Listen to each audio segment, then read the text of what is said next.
আপনি জানেন কি গোপনে আপনার ছবি কেউ সোশ্যাল মিডিয়ায় আপলোড করছে কিনা, অথবা আপনার ছবি দিয়ে আপনার নামে কেউ গোপনে আপনাকে প্রোপাগান্ডা করছে কিনা?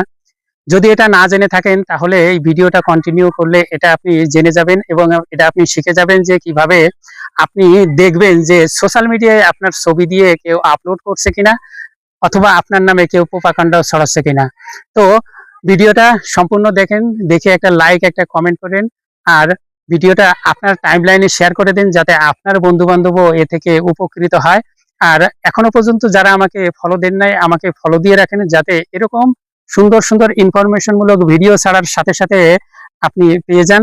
তো মোবাইল স্ক্রিনে এসে আমরা এখানে এই গুগলে একটা ট্যাব দিলাম। গুগলে ট্যাব দেওয়ার পরে আমরা এখানে এই যে সার্চ বারের এই পাশে ক্যামেরার মতো অপশন, এখানে একটা ট্যাব দিলাম। আমাদের নিয়ে আসলে এরকম একটা ইন্টারফেসে এখানে আমি আমার একটা ছবি নিলাম। ছবি নেওয়ার পরে এখানে আমি দেখব যে এই পিকচারটা এই মাঝখানে রেখে, এই ছবির উপরে রেখে দেখব যে এটা এই পিকচারটা অন্য কোনো জায়গায় আছে কিনা। তো এখানে নেই। যদি এটা এখানে না থাকে কোথাও, তাহলে এটা আরেকটা জায়গা একটু দেখব। সেটা হচ্ছে এই যে অ্যাবাউট দিস ইমেজ। তো অ্যাবাউট দিস ইমেজে ট্যাপ দিলাম।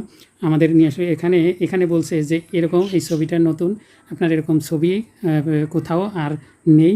সেটাই এখানে ছবিটা থেকে থাকে তাহলে আপনাকে রিপোর্ট করে এটাকে বন্ধ করে দিতে হবে।